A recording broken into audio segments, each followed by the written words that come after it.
Hi everyone! A pleasant and blessed day to each one of us. Today, we the Group A was assigned to present our activity titled Then and Now, a Change in My Barangay.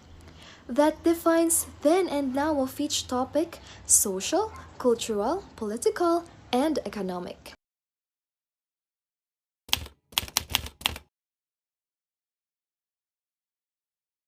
I'm Orly Barcala, 58 years old, residents of 5088 San Gregorio Street, Gente de Leon, Valenzuela City.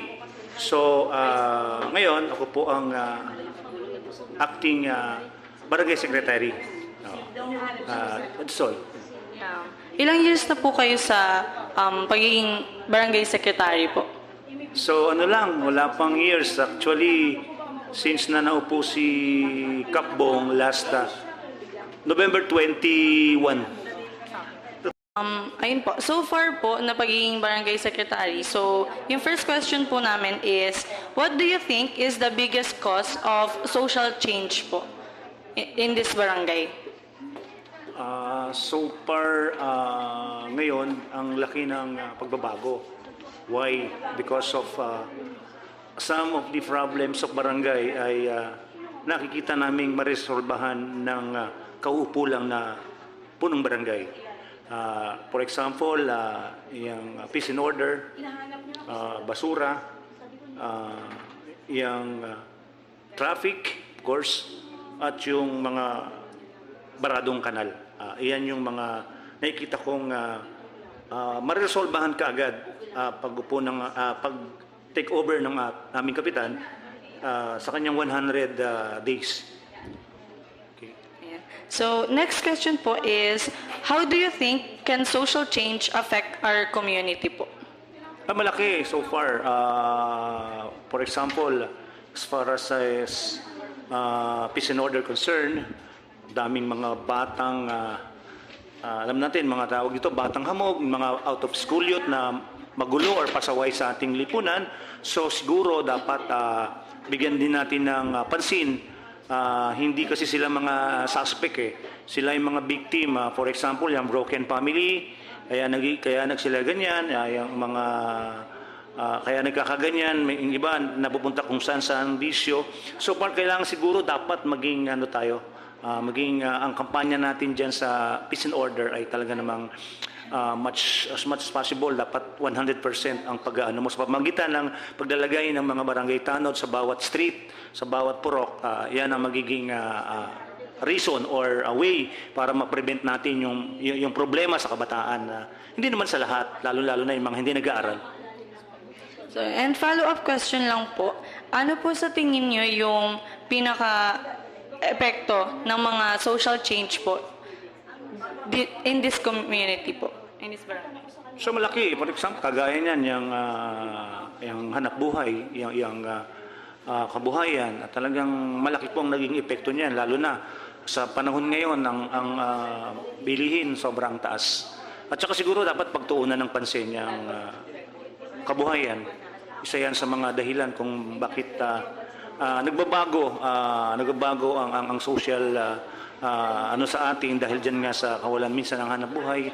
Nagkakaroon tuloy ng problema at at the same time, yan din yung reason ba't tumataas yung crime dahil dyan sa isa sa mga aspeto na yan.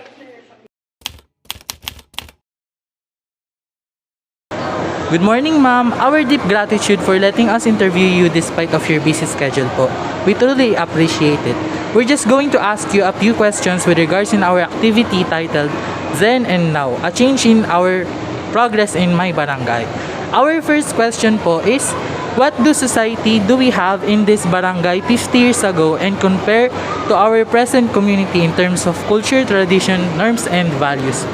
Ayun, so for that, as a teacher, I saw a lot of changes that happened beforehand pa man. So according to that, for the Tagalog na lang, para ma-explain natin na maayos, society changes a lot based to stereotypes of gender biases.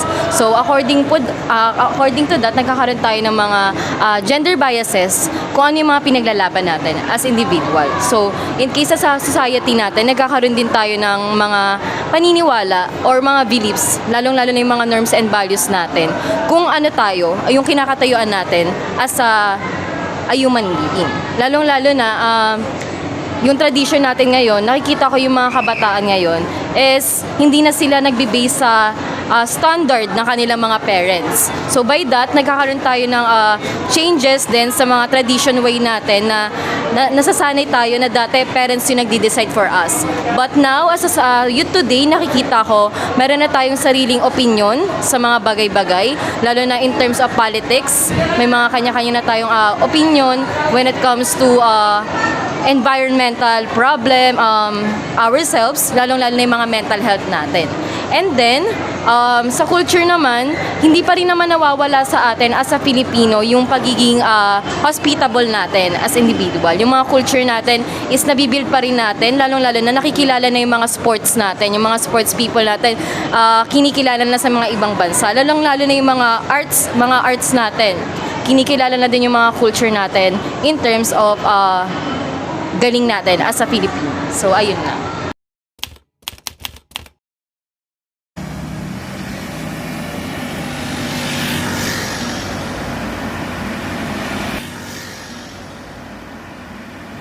How do local economic policies impact the growth and sustainability of business of our barangay? For local policy ng barangay ba? For businesses? Actually, kailangan kasi mandate ka lang doon sa mga policy na mandated by barangay. Like for example, yung mga business permits, ganyan, yun ba yung tanong? Business permits and taxes, ganon. So for small businesses kasi, medyo mahirap. Kasi you need to comply for the government or barangays para maging maayos yung pagpapatakbo mo din ng business. For that, syempre pag small business ka, kailangan magsimula ka muna sa mababa. And then you need to know yung mga marketing strategies. For example, kung sino yung market mo, like ako, school yung market ko, and then mga students and other kalapit na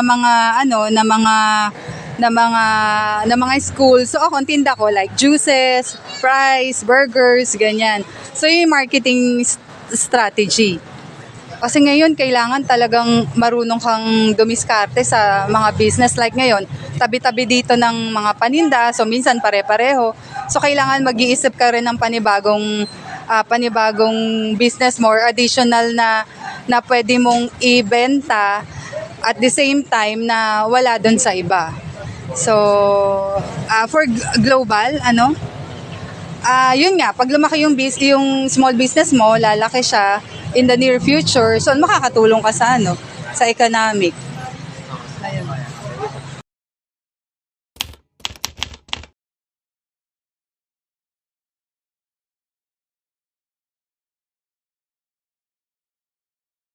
For our first question, how can you describe the political structure in your barangay po? Good morning, this is Kagawad Rica Matos of Barangay Genti de Leon. I will describe Barangay General Tiburcio de Leon ay isang mapayapang barangay. Sa kabila ng pag-aasikaso namin sa aming kabarangay, alam namin na kahit papano kami nakatugon sa aming mga tungkulin. Second po, do you think our public servants are fulfilling their duties and responsibilities? Yes, I'm proud to say yes. Sa laki ng populasyon ng Barangay General Tiburcio de Leon, pinipilit namin na i-maximize lahat ng aming pwedeng gawin bilang isang politician or bilang isang barangay kagawad. So sa pagkakaalam ko, kahit naman papano ay naka-achieve kami ng magagandang adhikain dito sa ating barangay. Next po is, may progress po ba in terms of peace and order dito sa Genti? Yes, thank you.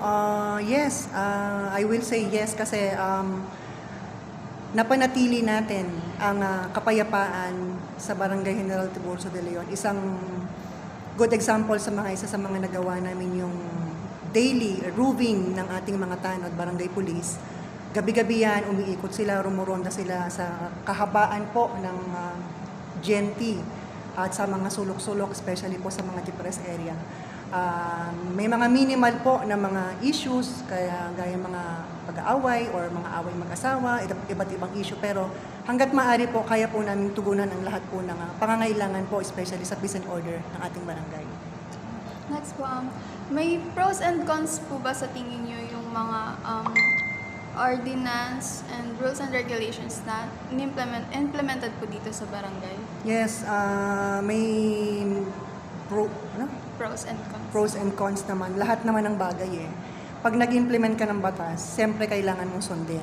Kakibat noon yung pagdidisiplina sa bawat isa. So, pag hindi mo siya sinunod, kumbaga, lalabag ka na. So, yun lang. Parang give and take lang sa lahat po ng batas na i-implement. Hindi naman lahat yan positibo eh. Pero ang purpose po natin ay maiayos po natin yung dapat ayusin. So, yun po ang paniniwala ko na dapat talaga magsimula sa atin. Hindi lang dapat sundin natin yung rules, kundi para mas maayos na samahan, mas maayos na barangay, mas maayos na kapaligiran, especially sa Pilipinas.